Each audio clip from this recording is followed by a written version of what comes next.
All right. Welcome back to another episode of Side Note, the podcast dedicated to underground electronic dance music and all things related.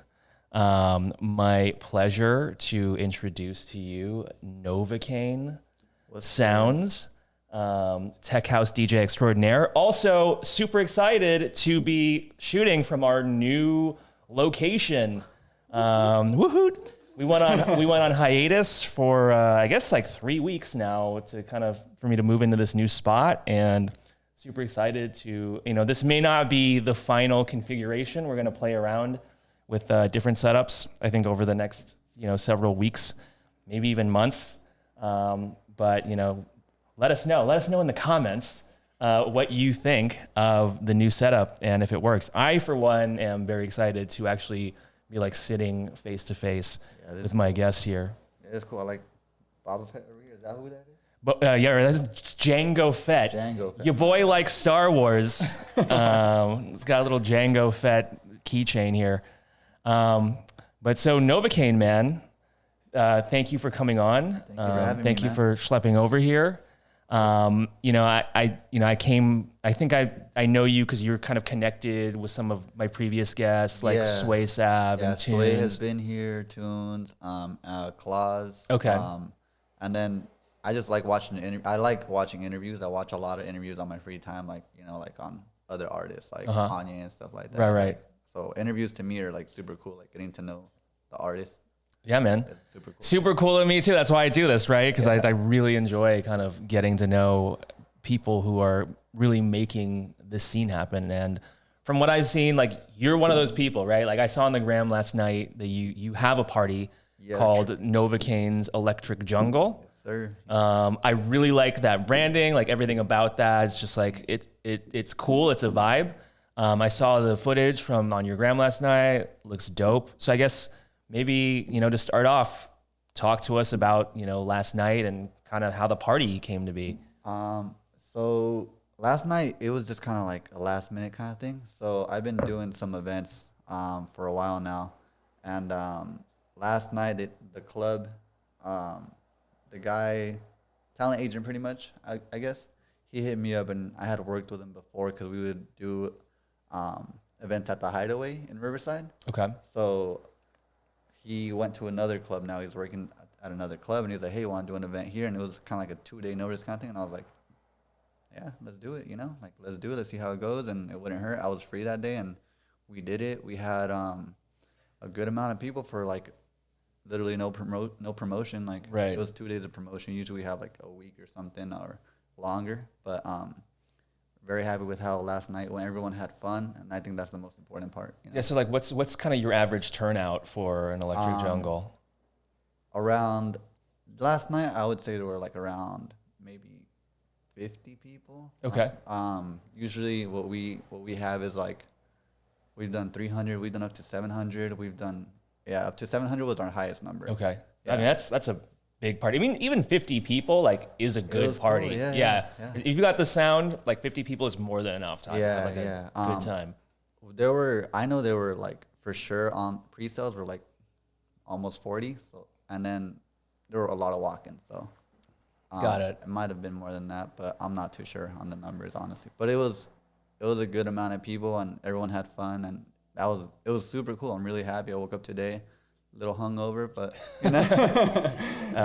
yeah, I mean, I feel like that's the DJ life, right? Yeah. I try not to, like, last night I got a little carried away with drinking, but I tried to, like, stay very focused for the most part, like, try to just not drink too much. Sometimes I'll just be sober because, at the end of the day I'm a mix, and then at the end of the day I gotta, deal with how the event's going, and, like, deal with the taking down the stuff or all that stuff, talking to, like, the management. Yeah, because, like, you got work to do. At the same time. Yeah, I mean, I've definitely had, like, past guests come on and talk about that. Like Gia from 6 a.m. Yeah. It's like, he enjoys, as we all do, right? If you're involved in the scene, you like to party. Yeah. But, he's talked before about, like, kind of striking that balance, because it's like, oh shit, like, I gotta work. Like, this is also, like, work right now. Yeah, and then people will tell me, they'll be like, oh, you don't, like, really, like, drink and stuff when you're doing these events? And I'm like, sometimes I don't. Sometimes I do. Last night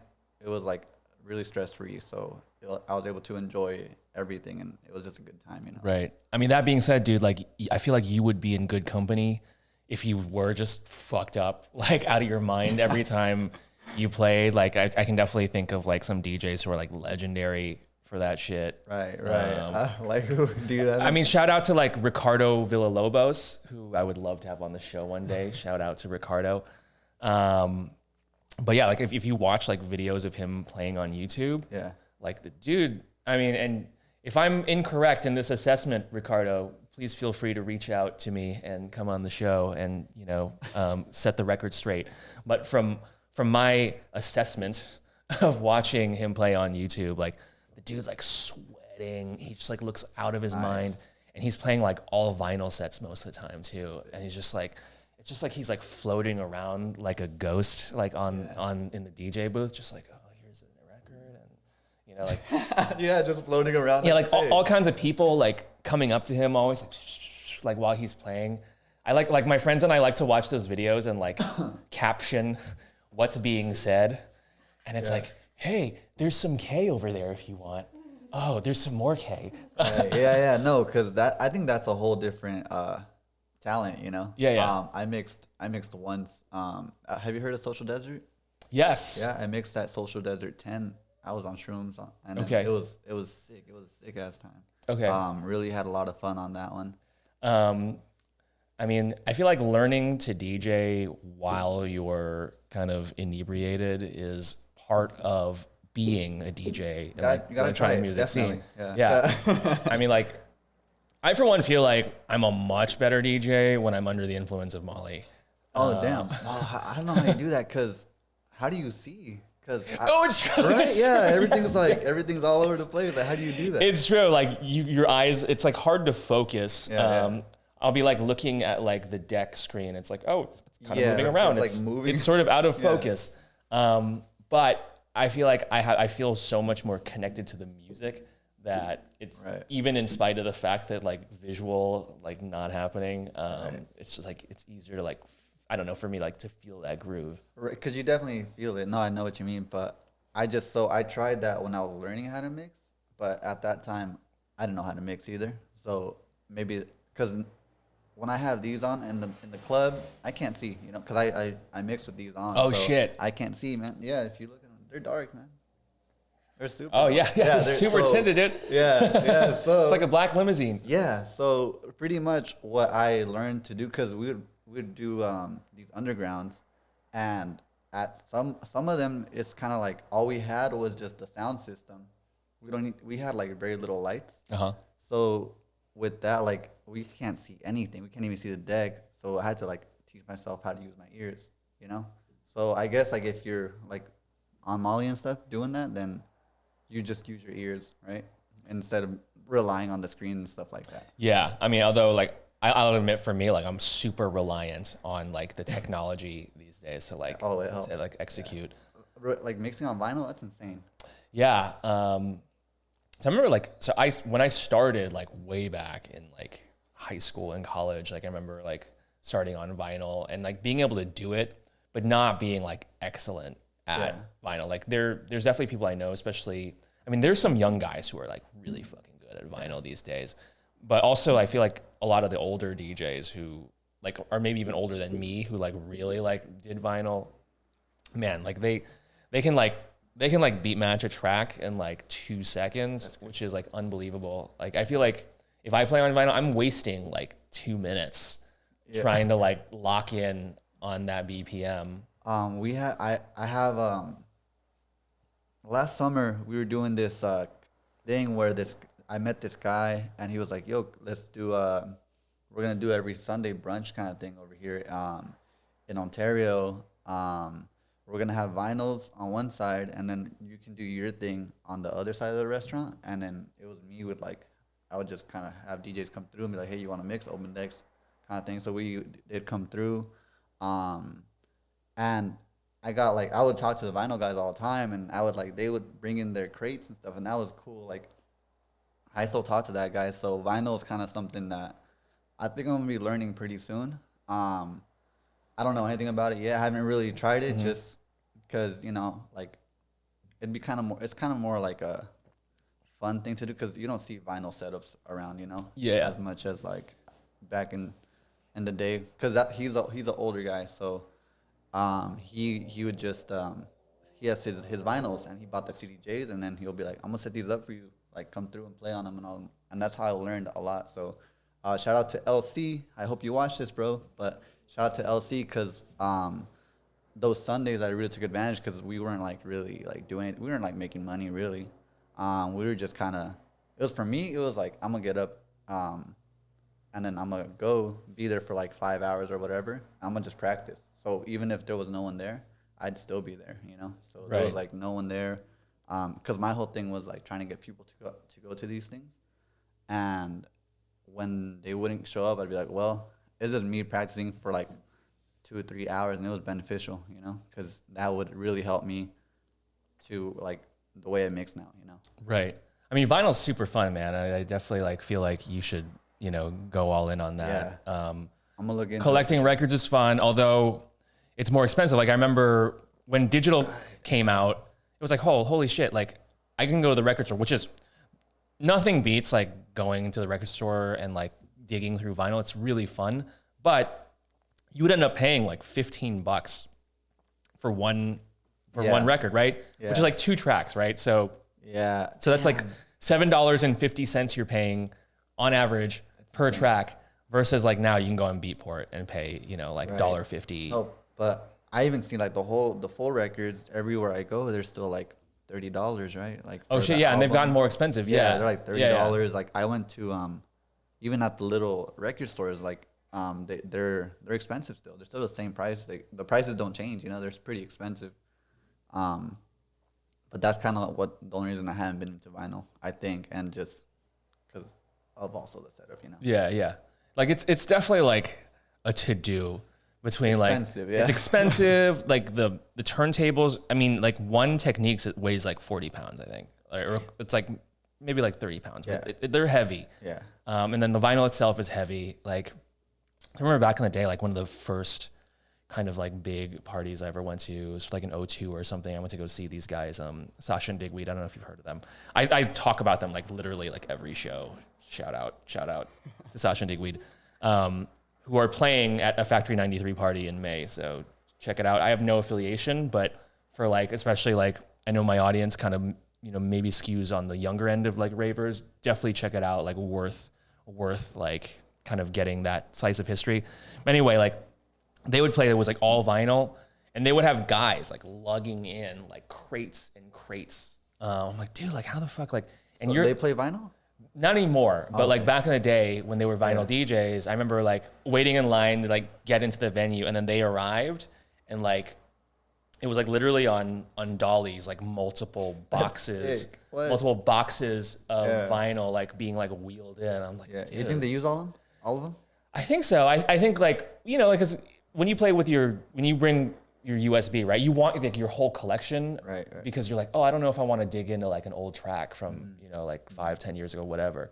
And I think they're the same way. Like they wanted to have as much of their collections with them as possible because they don't know like, hey, I might want to throw in a track from like 10 years ago. That's insane. Because now we can just use USB plug in. But imagine like trying to like tour and like go from country to country with like boxes and boxes of like heavy plastic. Yeah, or if you forgot one, you'd be so mad. Yeah, like, damn, that's my favorite song. Although I feel like it's much easier to like forget your USB in this day and age, but at least hopefully like you have it backed up somewhere, so it's just like whatever. Right. Although I saw, you ever watch the series on Resident Advisor? I think it's like Behind the Music or some shit like that. But they follow around like kind of pretty big DJs as they're touring, and it's kind of like a documentary thing. That's cool. And one of them is they're following around. Or she's the Blessed Madonna now, but she was the Black Madonna then. But they were following her around, and she left her USB at like a club, and she's like, "Fuck! Like it's the only one I have." It's like I have like 3 or 4 more shows like on this tour, and it's like this mad scramble. That's cool. Like, And I'm like, oh yeah, like so. There's like pluses and minuses to both, right? Because like, where is that on? It's on YouTube. Just check it out on Resident Advisor. Like has the series. like something I would watch for sure. Yeah, dude, like they follow like so many good DJs. There's one with Nina Kravitz, you know, the techno DJ. Yeah, yeah. Dude. I just saw her for the first time. Oh, cause she was here recently, right? Yeah. How was that? She's sick. She was at EDC. That's where I saw her. Oh, okay. Yeah, EDC, and it was super sick. I was camping, so we went, and then my girlfriend, and she wanted to sleep, so I was like, all right, well, I'm gonna go. Like, I walked her back to the tent, and I was like, and we were with our friends and all that, so I walked her back, and I was like, I gotta see her. You know, I cannot miss out on Nina Kravitz. I don't know when I'm gonna see her again, so it was sick. I was just there by myself, and it's so cool because techno is like, it's super cool because, you know, you're just in the zone, you know, and like literally like everyone just dances on their own. Was she playing the Factory 93 tent, or like on the main stage or something? I think it was the Factory 93. Okay. I'm not. It was like a dome. There's so many stages there. I was just, you know, running around. You know, like honestly, I still have not been to an EDC since it was at like the LA Coliseum, which like I have never been. dates I was in high school. Yeah, I was in high school. My Tunes, he went.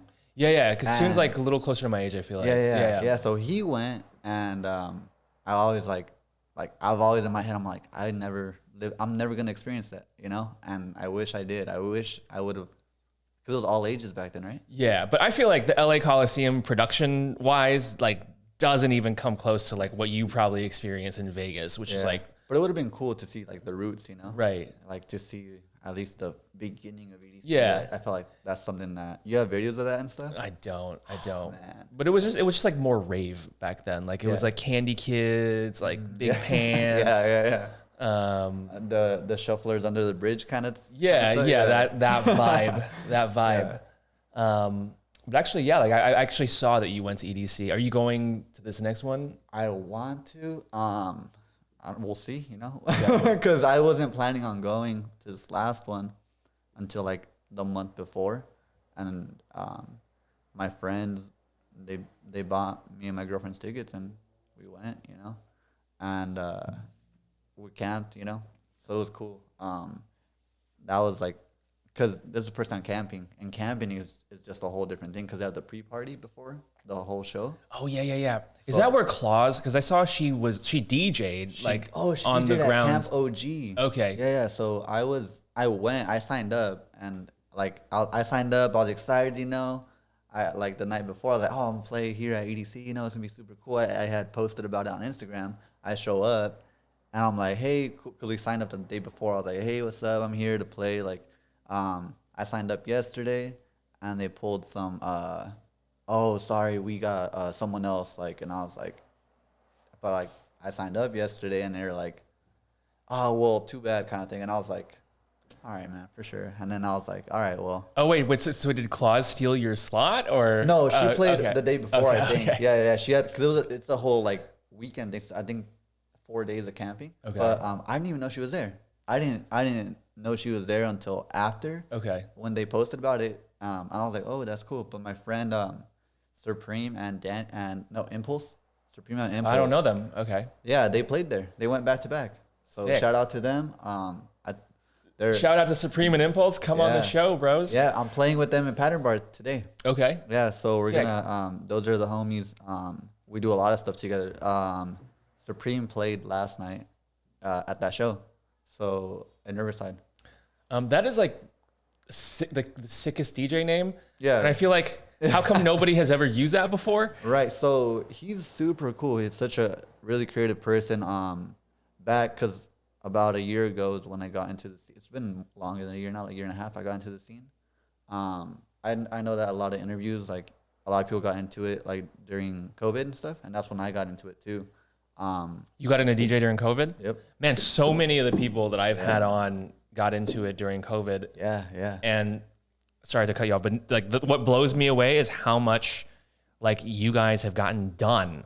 Like you're throwing parties that are like drawing up to 700 people, 700 people. Yeah. Like other people are like getting like regularly booked. I think people really on it. I know like it was devastating and it really sucked, but it was also a blessing for a lot of people, especially I think for creative people, because I feel like everyone's just stuck in the house, and then that like they had to like take that energy out somehow, and they did it in a creative way. Yeah. And then there's a lot of people that, you know, they did it, and then there's a lot of people that did it and stuck around, you know. because I've seen a lot of people that started doing it, and man, they've taken off, and it's so cool seeing, especially when like those people are your friends and stuff, like seeing your friends like just do amazing stuff. Like that's honestly like, the coolest thing, you know. Like I like going to I don't know if you know Lavenge. No. We were doing a lot of so it was me and him. He honestly, like, I have a lot of respect for him. Big shout out to Lavenge. I think he was a really big influence on me. He taught me how to throw my own events. He taught me how to like because I was in this collective, and they were like, oh, when you it was in the IE, and they were like, when you DJ, you can't get too crazy with it. You just got to do simple stuff. But it was like the head of that collective that was just kind of like his style. I met Lavenge, and he was closer to my age, and he was like, bro, like go crazy, like, you know, go crazy on your, because they would be like, oh, like you got to play slower because you're gonna be at this time. And then Lavenge would be like, bro, go crazy, like go off, like do your thing, like I don't care what you do, just no parameters, just like do what you're gonna do. Like yeah, super cool. So whenever I do shows and stuff, I'll be like if it's open decks, like last night we had open decks and like people signed up, so I was like, do your thing, you know, like I don't, because I think that's a limitation, you know, like if you have, oh, you got to play at 125 BPM, or you got to play deep house because this person is like, if the opener is better than the closer or whatever, like that's not on anyone, but like, you know, each individual person, I feel like, you know, like if that person's, you know, I mean, there's a lot of like controversial or differing opinions it's on like, that. it's like politics kind of thing, you know, because it's like, oh, we want the headliner to like, you know, and because I've seen big name DJs like online be like, oh, these fucking openers don't know how to like open properly anymore. It's like a respect thing, right? Yeah, and it's like cool, but yeah, it's kind of like the whole respect thing, kind of like, I don't know. It's in my opinion, because I've had like people tell me, and like I respect it. You know, I'm not gonna be like, oh yeah, like I'm gonna just do whatever. Like I respect it wherever I go.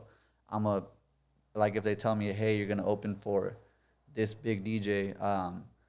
By the way, I'm on the same lineup as Justin Martin for February. You are? Yeah. Shit. Yeah, February 19th. Come out if you're in OC. Okay. What's the name of the event? Tell the people. UBL. Tell the people where they can find you. UBL and Meowhouse. So they're doing an event, and it's gonna be sick. I'm opening up the night. I'm very like excited for it. I played on the same lineup as like DJ Irene, and that was cool. Shit, you play on, whoa, like old school too. Like yeah, she was cool. We took a picture together. Someone has it because I don't have it, but it's like on someone's camera, you know. But that was super cool. Just I've been able to meet some really cool people, you know. And right there when she was on one stage and I was on another stage, and she played like she was the headliner. No, we played at the same time. But then like our set ended and we went to go see her, and it was super cool meeting her. DJ Orly, he set the whole thing up, and he's super cool. Wait, Orly? Yeah, 17. That's his Instagram, DJ Orly 17. Oh, okay, so not Orly Gal who I had on my show. Okay, no. But he brought me onto that, and that was just cool, you know, being on the same flyer as, you know, someone like that, like being on the same flyer as now Justin Martin, like that's really cool, you know. Justin Martin, as far as like house, like tech house, like definitely a goat. Yeah. You should go back and check out, if you haven't already, his Essential Mix, BBC Radio 1 Essential Mix from like 2010. I'm gonna check it out. So fucking good. Yeah. Yeah, and it's like it's a different vibe from the way house sounds now, but still like super future. House is changing like every day. It's crazy how big it's gone. And because I remember when I was like, back in the day, it was like, you know, DJ Blend and stuff like that. Do you know who that is? I don't. No? Okay, so like in the IE, like DJ Blend was huge. He does a lot of stuff in Mexico now. Okay. So he's like, because I was curious the other day, and I was like, what's DJ Blend up to, you know? So I went, and then he played like EDC Mexico or something. Oh shit. And I was like, and because, you know, people be like, oh, like DJ Blend, like he just came and went.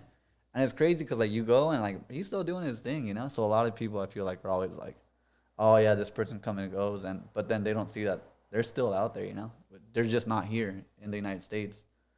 Yeah, it's true. It's true. Like some DJs are still around. You just don't hear about them as much because, they're touring in other places. Yeah. Other DJs legitimately just disappear and you're like, what happened? Yeah, that happens a lot. I feel like that happens. It can happen early too. Like people can get really discouraged. Yeah. Because back to me and Lavenge, we were doing underground events last year, and it's been a struggle, because like now I get really excited because like we have like a good amount of people that come out to the shows, and like now like he still does his own thing, but like I've learned a lot from him, and I do my own thing too, and then we come together, we do our things together. But we used to be in you ever been to Lexington? Kentucky? No, the warehouse in LA. Lexington. No. No? Okay. You heard of Blind Tiger? Yes. They have their after hours at Lexington. Wait, so it's the name of a club? It's the name of the club. It's like a club bar kind of thing. So before then we had our thing there, but like we were struggling, honestly. It was like back then 4 to 5 people, like at one point it was like 4 people were at the show, and we had an hour set, and it was crazy because it was still fun, because it was me and him. We were tired. We were like, it's like 5 a.m. but we have like 4 people dancing, and honestly I think that's what really kept us going, because I feel like at that stage, if people were having 4 to 5 people at their event, they're like, that's it, I'm done, kind of thing, right. And it's like it's a process, and we're not doing it like the after hours that we do are insane. Like that's the one where we have like 700 people. That one's like consecutively, that's like 500 to 7 people easily every single time, and we're just trying to make it bigger now. So it's across from the Nas Center, and people just so this is like the famed after hours across it's sick, from the man. Nos that I keep hearing about. Yeah, it's sick, man. It goes off. It goes in literally insane. Everyone like all the ravers come through, and it's really cool because you get all sorts of people. You get people from like LA, IE, other places. Because a lot of people come to Insomniac events, and then we're across the street, so we do our thing. We have DJs, and it's all local DJs, all underground DJs, and it's super cool seeing like just these people come through and just have fun. They stay till like 6 in the morning, and at 6 in the morning is like, okay, like we're like it's over kind of thing, and people are still there, like, hey, come on, let's go. Yeah, it's like you don't have to go home, but you can't stay here. Yeah, and it's insane because the first time we did it, it was kind of like how last night someone was like, hey, there's this event right here. No, there's this opportunity to do a show. Do you want to do it? And I was like, yeah, I'll put together a lineup. I'll make a flyer or whatever, because I had been doing shows for a while already.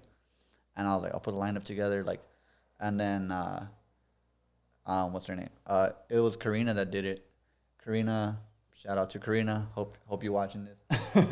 But it was kind of like they introduced me to like the owner and all that, and then they had this idea, and I was like, all right, let's do it. And the day we got it together, first one was Hard Summer, and that was like the after hours, and there was no promotion. There was like nothing there.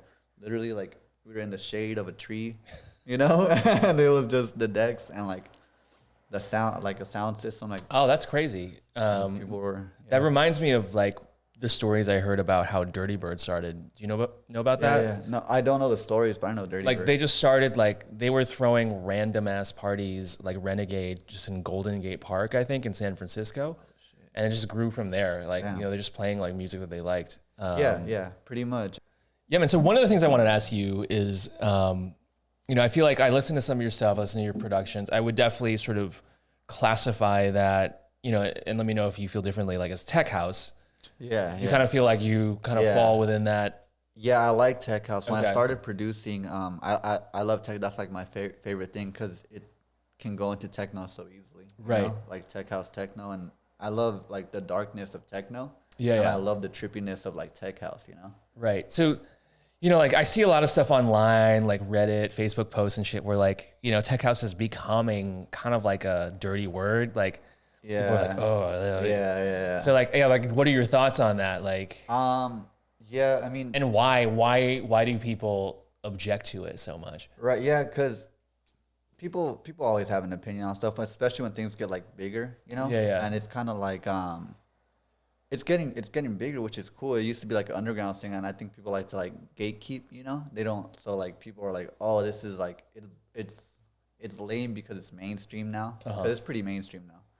So, but it's cool, like you know, like because there's a lot of stuff like a lot of people just I don't know. They don't like tech house, I guess, but they haven't really found a song that they like or something. You know, because people say whatever they want, but you know, like we're still gonna listen to it, you know. Right. Like so, at the end of the day, it's like I don't really care really what people like about other people's opinions because like it's something that we enjoy, you know. We like playing tech house and you know I think it's just the whole the hype around like tech house because it's gotten so big lately. So you know, but you have like your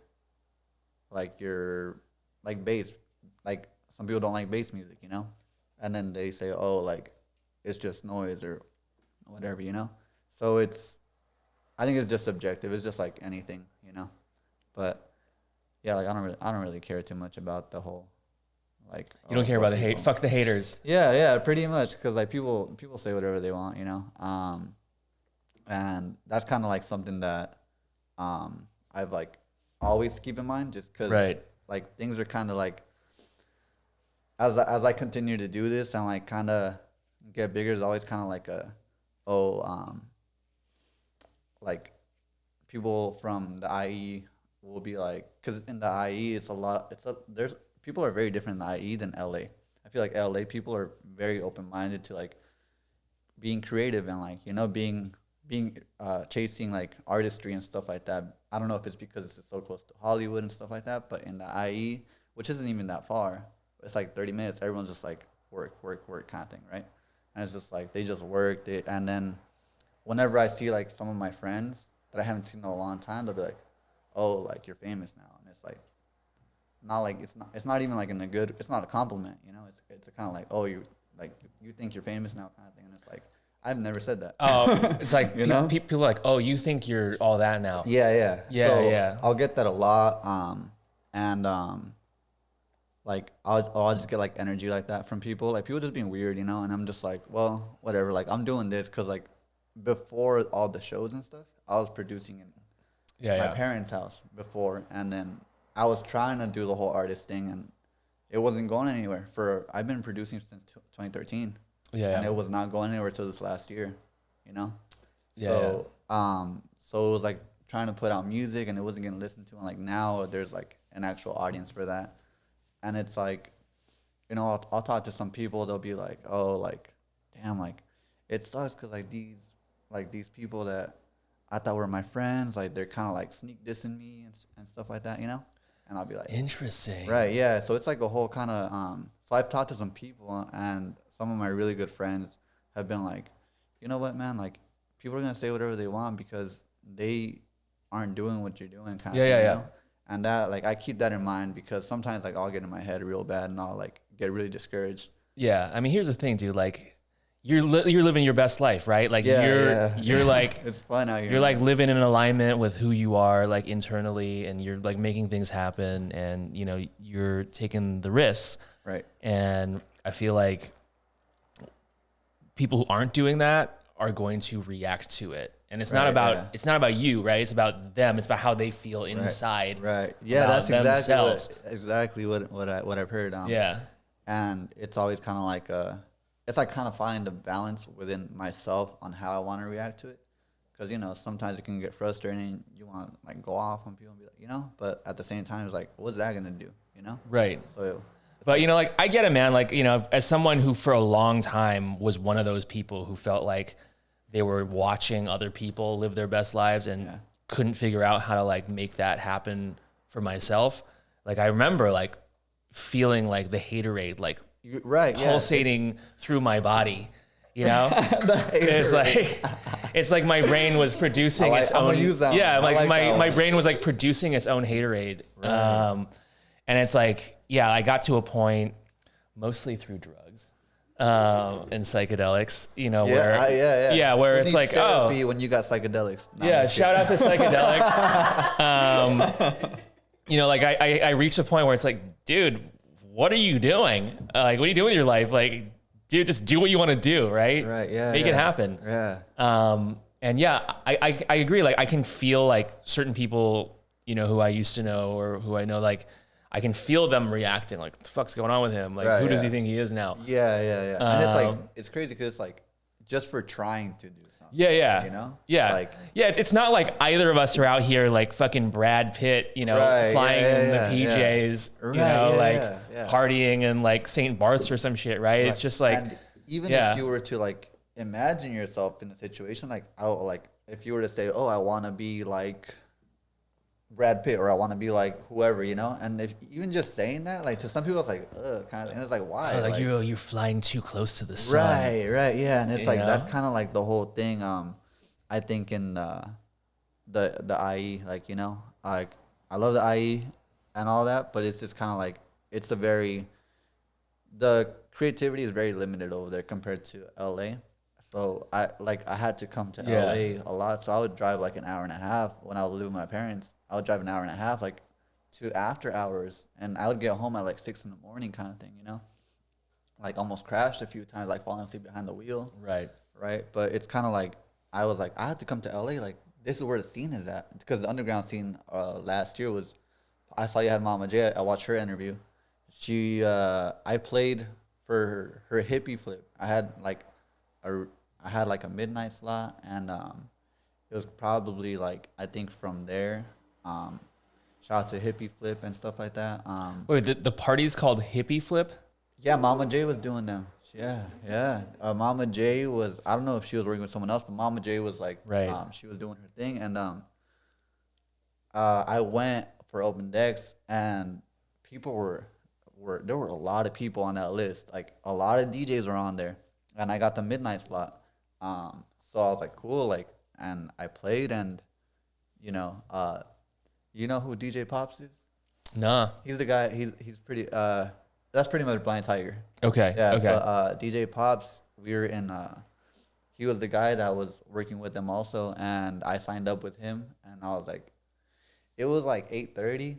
I got there super early. There was 2 people there, and I was like, hey, you think maybe I could go on a little later? And I was thinking like 9, and then he's like, all right, I put you at midnight, and I'm like, sick, you know, like I was excited, and it was packed, and I felt like from there, that was a lot of exposure, and from there things just started going up. Ever since, I played like once a week for a year now. Like, I play at least one show a week, and it's like really cool. Once a week, damn, man. Yeah, dude, that's like major props. Yeah, thank you, man. And some of them are like parties that you're throwing, and some of them are you being booked. Yeah, so the thing that started with that was like I was getting booked with some people, like Lady Pink Panther. She does a lot of underground events. Shout out to her. And she's put me on multiple times where like sometimes I wouldn't have a show. So the thing with me was like, okay, like no one's putting, like me and Lavenge were like, people aren't putting us on, so like let's put ourselves on, you know? And that's how everything kind of started. So I was like, well, and then I started thinking, I was like, well, if no one wants me on, then like I'm gonna find a way to get on, even if I had to do it myself, kind of thing. Right. So that's where all the shows started. And then because I started noticing there was like this whole kind of thing when I was starting. I was like for sure getting taken advantage of, because I would bring a lot of people to the shows. Or the promoters would take advantage? And they weren't paying me anything, because like I was new, and I was like, oh yeah, the exposure thing, right? Yeah. And it got to a point where, because I was like so naive, you know, like, dude, like I would still play a gig just for the exposure. But it's like kind of like pick and choose now, you know, because like it's like, oh, like I'm gonna go play this show for like exposure, but like there wasn't any exposure, you know. I'm the one bringing everyone, you know. So it's like, so these guys like were making money off of me, and like they weren't telling me that they were like I didn't know the business side of it, you know. So like I'm bringing them like 40, 50 people, and it was like kind of like something happened where one of the DJs like he came into the collective, and I don't want to say the collective's name because they just don't matter, but like they brought this guy. They brought this Shading, guy in. but you know who you are. Yeah, you know who you are. But they brought him in, and we were at Pattern Bar because we do Pattern Bar a lot because it's like it's a cool place. You know, Yeah. a lot of people like to come hang out there, and it's free entrance kind of thing, so it's really cool. But he came and he was like, you know, and he's like, yeah, bro, they paid me $500, and I was like, Oh shit. I didn't get Yeah, anything. where was my And cheddar? I've been Yeah. in this for like I had been in this for like 2 months now, and I was like, what you just got in last week and you got paid $500? Like I've never seen a dime from these people. I went to the desert for an event, and they were like, here's $40 for like gas, you know, and like one time whatever, but it was like a whole thing, like, and I was like, hey man, like I'm gonna leave, whatever, like I'm not, like I didn't want to say anything, so I was like, hey, I'm gonna leave, you know, like I'm gonna do my own thing. I want to focus on myself, kind of thing. And then after a while, I exposed them on my old Instagram, and a lot of people were like, yo, they fucked me over too. And I was like, yeah, they were not paying people for the stuff they were using, like, and they were just doing some stuff, and like people were like, yo, like I played for them, and I let them borrow like my CDJs. I let them like rent them or whatever, and they never paid me, kind of thing. And I was like, right, yeah. And there was people like, oh yeah, they're shady, this and that. And do you know who Diskreet is? He's from the IE also, but Diskreet, man, shout out to him. He's taking care of me a lot. Big shout out to him actually, because in the beginning he would be like, hey man, like watch out for them, right? And I'm like, okay, like thanks. And then like we kept, like, I stayed in there, and eventually everything like went bad, and he was like, bro, I told you. You know. But he's been doing a lot of cool stuff. He has his thing called Discotheque, and he does a lot of stuff in the IE. He's put out the after hours. He's super sick DJ. The first time I saw him, which was I think it was the last time I ever rolled. I saw him at Wait, the last time you ever rolled, like ever, did you like stop doing it? I quit. Yeah. Okay. Shit. Yeah. Oh, how long ago was this? New Year's, not this year, last year. Okay. Yeah. So okay. I only. What was the impetus for that? Sorry to sidetrack you here. I really want to like focus on Okay. doing everything that I'm doing now. Like I had all this like kind of everything that I'm doing now. I had it planned, but I was like, I wasn't focused enough. So now, and it's still kind of like a focus thing, just because even if you're sober, it's kind of hard being on one track. You know, you always get sidetracked, kind of thing. Right. But it was like trying, like I was just acting a fool, you know. Like I would just be like looking at videos of myself, and I'd be like dancing and stuff, and I'm like, I look weird, you know. Yeah. Or did you get like the jaw wiggles? Yeah. That shit? All of that, the eyes, you know, and which is why people wear glasses and stuff. And like right now, I'm good. I swear, I'm good. Yeah. But yeah, I mean, I don't see your jaw wiggling and shit. but yeah, man, I stopped because I really wanted to focus, and at the same time, I was like, oh, that's when the whole fentanyl thing started, and I like. Oh wait, is a lot of the Molly laced with fentanyl right now? Yeah. So I stopped. Shit. I stopped messing around with drugs like altogether, just because like people were dying. Last year, Dude, there were more people in their 20s that died from fentanyl overdoses than they did from COVID. that shit is so bad. Yeah, So bad. like why are they doing that? Yeah. Because it's like the drug dealer is losing their client, like literally killing them. So it doesn't make sense. Yeah, like I always used to kind of be like, oh, we just need to like legalize and regulate everything. Yeah. But fentanyl, Yeah, no, it's like a different beast. Yeah, no, that's like, no, that's messed up. That's some really messed up stuff. But yeah, that's when I stopped. But sorry, yeah, I sidetracked you from your story. Yeah. That was like the first time I saw him, and Okay. I remember seeing him, and I was like in a trance. He wore this really cool hat. It was I had opened that night it was a New Year's night, and that day was insane. I got punched in the face. My eye was like that night was crazy. I was bleeding from my nose. My eye was swollen for like my inside of my eye was red for like 2 months. yeah, it was insane. I have like Dude. pictures and everything. But at the end of it, I was like, Wait, you punch him in the face? oh, they punched me. Or they punch you in the face? Yeah, because we were at this biker bar in San Bernardino. Because San Bernardino, Dude, this is like... the dude, IE is crazy. The IE, yeah. The rave scene in the IE is like not no, plur, I there's feel no, like.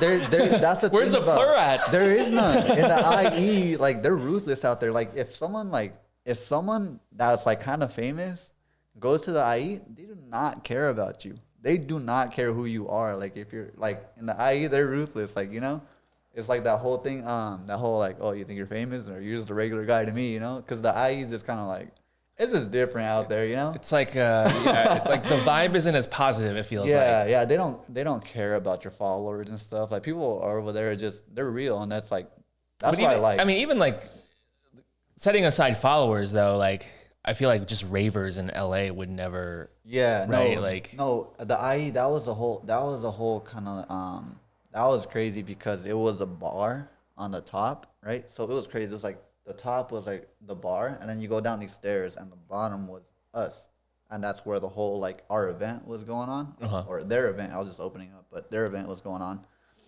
and I opened up whatever. When I opened, I was sober, but you know, later in the night, that night, I was like, you know, so then the bar on the top closed at 2, but our event was still till 4. Okay. So people, they didn't have anything to do. So the bikers came down. They're just like, they had no like business being there at all, you know? Cause they're not, you can tell they were just like, they're just with their vest, you know, their leather vest, and they're just there looking for trouble, you know? And, they just started fighting, and it was bad. And, it was just a whole bad thing, like, cause it was just kind of like a whole like sucker punch situation where like I was like, damn, like, you know, they punched the homie. The homie was down. I was like, hold up, let me just pick him up. You know, it was like that. Like, let me pick him up, and then bam, it just like. And I remember like, I didn't even feel it. I didn't feel that punch. I was just on the floor like, and I had a new white sweater, and I'm like this, like, oh damn, did that just happen? And then the drop of blood on my white sweater. Fuck. And I'm like, I'm bleeding, and I'm like, my nose was like cut, like it was crazy. It was insane. But I got back to the car, and I was so happy that, cause I didn't know Diskreet like I know him now. So like back then I was like, bro, Diskreet's like the coolest person ever. And I'm like, so I got back to the car. I'm walking out. My friends, Tunes was there actually. Oh, yeah. Tunes from the Crypt. Shout out Tunes from the Crypt. He was what there, up, bro? and then I walked out. We had the same birthday actually, the same day. Shit. Yeah. But Scorpios, let's go. And then he came out, and no, I came out, and I was like, like, you know. And then they were like, yo, what happened? And then we went back to the car. They had to drive my car because I couldn't see, and because my eye was literally shut. And then I was like in the seat, and I was like, this was such a great start to the year, because I was just so excited to be DJing, and I was like, you know, like start the year off like that. This was awesome. Yeah. And I took a selfie and everything, and I was like, because I'm gonna remember that, you know, because like I'm okay, you know, like I'm here, I'm like I'm alive, you know, nothing. Like it was a punch, but like, you know, like I took the punch, and like, but after it's not gonna take away from the whole night. Like that night was just amazing. It was just one bad situation that ended up, you know, happening, but it was like still like probably like at that time, like that was something like, damn, like these people are noticing me, and they're letting me play for them, open up for their show kind of thing, you know? Yeah. And I was just very grateful for that, and that like I wasn't gonna let anything take that from me, you know, because I was just happy to be there and doing what I love to do, you know. So that was actually really cool. It's the inside scoop on the IE. Folks. Don't go to San Bernardino. That's the number one capital. You know, that's the number one capital for mergers in the whole United States. Did you know that? What? It is. No. Yeah, look it up. I thought it was like Newark, New Jersey or something. Nope, San Bernardino. San Bernardino. Dude, you're not plugging the IE like very well here. Yo, you gotta represent for your area, man. I love the IE, but man, like I don't know. It's just crazy because like I felt a lot more love like in LA recently. So I had all these friends, but I was the only one doing music. Right. and a lot of them I still see some, but I've been doing shows like for as long as I mentioned, and at this point it's kind of like if you really supported me, you would have been to at least one of them, you know, kind of thing. So a lot of people I just don't talk to anymore. I've made a lot of new friends that, you know, they appreciate what I do, and like I feel very appreciated with everyone I'm surrounded with now. I still have a lot of IE friends, but some of them they just like kind of like, because I had started the Novacane Sounds page. Yeah. Before it was like just a personal, like, you know, Henry Espinosa, like it was my name, you know. And I was like, hey, I'm making music. If you support me, like you're actually my friend, kind of thing, you know, like you'll follow me here. I'm a ditch this one, and I'm gonna start this one, like, and then if whoever follows me over here, I'll follow you back.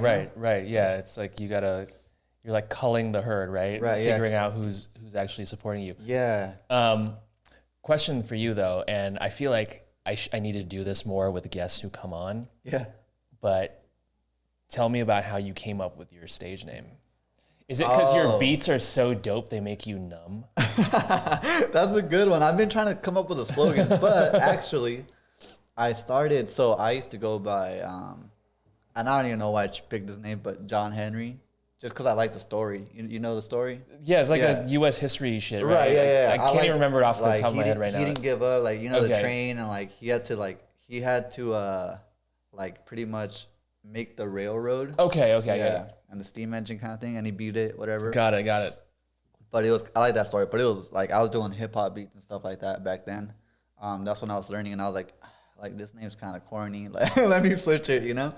So I was like, how do I come up with my name? And I was like, it was like a month process, and I saw that Flume was like, I named myself after Bon Iver's song Flume, and I was like, that's pretty cool. Let me go to Nirvana. Huh? Nirvana? No, Bon Iver. My bad. Bon Iver. Yeah, I said it wrong.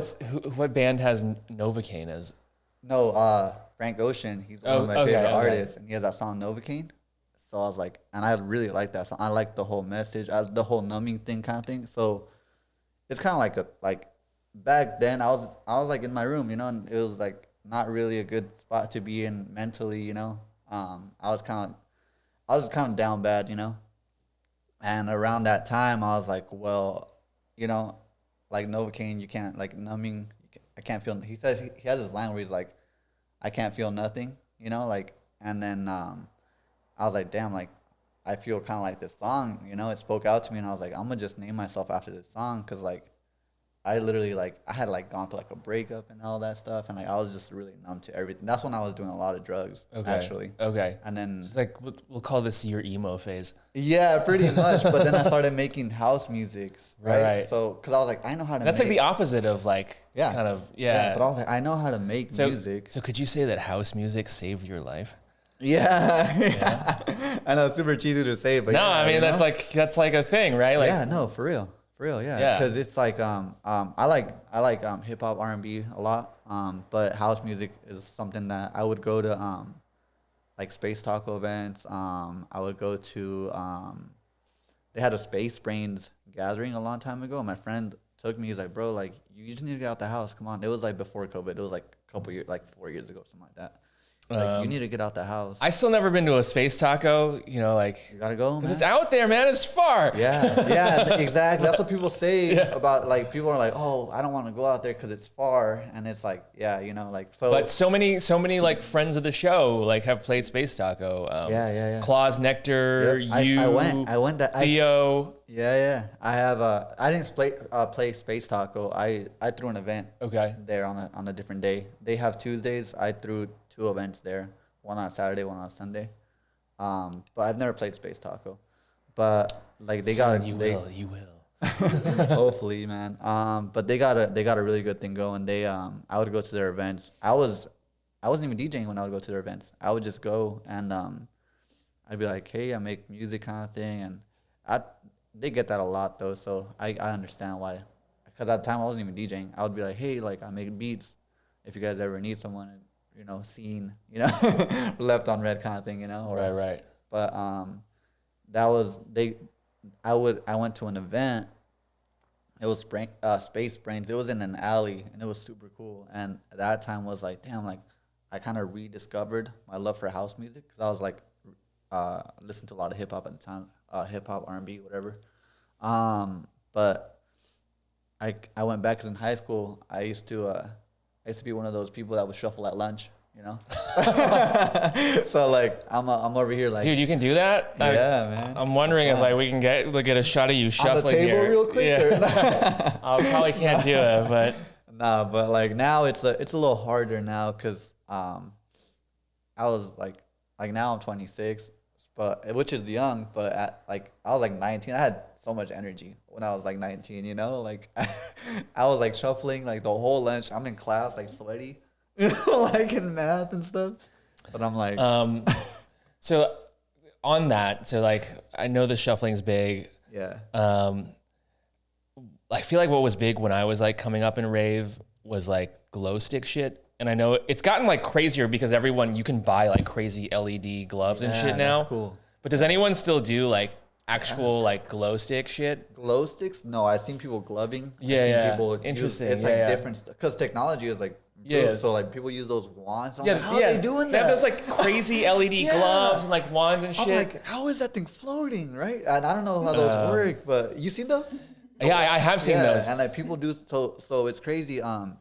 At the last Insomniac, at the last countdown after hours, I think it was like some of the workers they come to the events and like the dancers and they start dancing like at the event and it's super cool because like we have fire dancers, we have light dancers and stuff like that. We have people that just like glove and people dress up to go because they're already dressed up for the rave. So Right, they right, come right. to the afters and they're like Santa Claus came on countdown, you know? Right. And then we had a T-Rex, you know? And that was cool, yeah. Like it's really cool. Like the community and I mean, that's what's so dope about rave in general, right? Like Yeah. people really build communities around it. Oh, and just to clear up, it wasn't people that fought. They weren't part of their community. That guy. Oh, yeah. okay. That guy was just to a be random clear. guy. These were not our people. The fight thing was the rave scene. They're super cool. Okay, We've never had a problem at any of the electric jungle. So it's just like rando. Yeah, when it's IE random people. yeah. Because like house music isn't as, or even EDM isn't as big as it is here than as it is in IE. IE is a lot of hip hop. You know, there's a lot of shows like that. There's a lot of I used to do those you know, like open mics and stuff. Yeah. You just kind of rap or sing whatever you do, you know. And I used to do those before I got into DJing, because I like being on stage, you know. All right, man. So last question for you as we approach time here is, you know, what I'm noticing, especially kind of amongst the up and coming generation of ravers, is that kind of techno is the like flavor of now, you know. Yeah. So I guess as a tech house DJ, like, do you find that that's an obstacle for you in terms of growing like your audience? And No, I play techno too. okay. Yeah. Okay. I've gone to like Control Room. Okay. I love techno. Oh, so you mix it up. Yeah. Awesome. Yeah. That's why I say like earlier I said I like. Yeah, tech house you like the to blend techno. of both. Okay. Yeah. So you can go from like Dirty Bird tech house to like hard. Yeah. Okay. I'm not as like crazy. I like that. As, like, Yeah. It's just kind of like a mix, you know. Like I saw Claus play. That was a fire set. I saw her at Space Taco, and that was fire. Your music's crazy. Yeah. Yeah. So I played from like anywhere from, I like 127, but then I'll move it up to, I played as high as like 140. You know. Yeah. Okay. So just Well, cause I love dark stuff. You know, like dark energy and stuff like that. Like. Of the music, you know, it just feels so like it just hits. Yeah, it's heavy. I like it. Okay, so yeah, it's like no threat to you then. It's just like I appreciate that because I've talked about it on the show before. Like I feel like the scene these days definitely feels like it's forcing you to pick a side, like pick your team. Yeah. Luckily, I like both. You know. Yeah, like are you a Yankees fan or a Red Sox fan or you know? And I'm like, no, I don't want to do that. Yeah, the only thing I don't play is bass. I don't play bass. I'll play house. I'll play tech house, techno. I don't play bass, but I still throw events 4 bass artists, and then Right I'm just on. not on the lineup, you know. Got So I'll it. just do that, put them on the lineup kind of thing. But yeah, I mean, I feel like that's kind of like something you have to learn, you know, how to mix different stuff. Yeah, yeah. So, because wherever you are, I feel like you have to really read the crowd as a DJ. You got to read the crowd and be like, okay, maybe this song didn't work, but let's try something different this time, you know? Do you though? Because I feel like a lot of DJs, especially EDM, right? They're just playing their same fucking set over and over and over. They're not reading shit. Yeah, so that's it just depends on the DJ, but it's something that every DJ should take into consideration because you have to read the crowd because sometimes you're not like, you know, like if I'm not headlining that show, then I'm gonna have to see what the crowd is. If I'm kind of like out of the scene and I'm coming into a new scene, I gotta be like, okay, like what am I gonna play? Let me feel it out. It's very important, and I'll be dancing on stage and stuff. Like I get into it, you know, like I'll be like dancing, I'll be like throwing my hands up, I'll be on the mic, yo, what the fuck is up, you know? But I feel like if you don't engage with the crowd, because I've seen those DJs, they're just down, like, you know, and I don't enjoy watching those DJs, you know.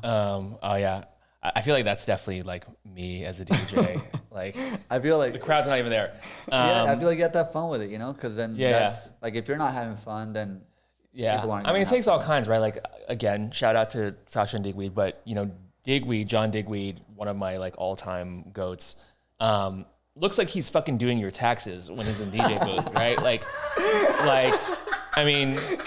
And he's like older now too, right? Like he's like in his 50s, and he's like he does not look up at all. But even when he was a younger dude, like it was like zero engagement with a crowd, just like. I feel like you have to be extremely cool to do something like that. Yeah, or just good. You just got to be really good at what you're doing. Both. Like you have to, and like it's because I know what you mean. But it was like because I think for him in particular, it's like this strange dichotomy because his shit can be really heavy, really trippy, like, and so you're like, dude, like.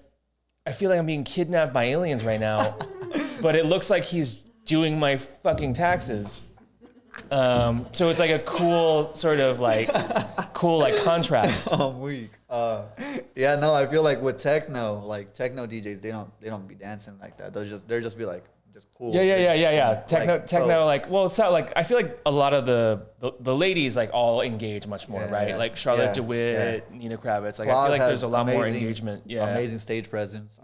Nectar. They're sick. They have amazing stage presence. I feel like for guys, you know, like I feel like when I play techno, I'm just like, but I'm still dancing, you know. You know, boom, like boom. Yeah, like you're not even there. Yeah. Like I'm just doing what I do. Yeah, but like being on stage also, like it just gives me like a whole, like the whole alter ego kind of thing. You know, like the glasses go on and the headphones are on. I'm just feeling like I'm in the moment. These people are dancing. Like it's sick. You know, like being on there. It's definitely about the alter ego, right? Yeah. I see like that more of that dynamic like today, and I'm definitely into it because there's definitely like, you know. I feel like when I was coming up, like progressive was a big thing, and all the DJs were like super self-serious, and they all went by their real names. It's like I don't have a stage name. I'm just me. And it's like a different thing now. It's like you're more of an entertainer, which I ain't mad at. Yeah, because I think also I don't like my name. Like Henry is not a cool name, you know. Like, so like I was like, I'm not. I mean, I feel like you can tack something onto that, and it would be cool. It would be cool. But doing the whole, you know, like everyone's like, damn, like Novacane sounds cool, you know? Right. So I'm like, and I think it sounds cool. So I was like, I'm gonna run with it. It does. Like I said, man, the beats are so good they numb you out, folks. I'm gonna use that. Can I use the dentist listening to that shit? Yeah, man. I ain't gonna use it. I'm not Novacane. But listen, man, like awesome to have you on. Yeah, man, thank you for making the trek out here and sharing your stories with us. Greatly appreciated from me. I'm sure greatly appreciated from the people. And do you have anything you want to plug before we sign off? Yeah, follow me on Novacane Sounds. Follow Novakane's Electric Jungle to see all the shows that we're doing. Follow my TikTok. We're almost at 10,000 followers. Fuck yeah. Let's go. So and then just follow me in the music and see where we go. You know, hopefully things can get bigger and better. You know. Yeah. And, you know, glad you could join us here for our inaugural launch in the new space. For the folks out there, don't forget to like and subscribe to our channel. And we'll see you next time. Thank you.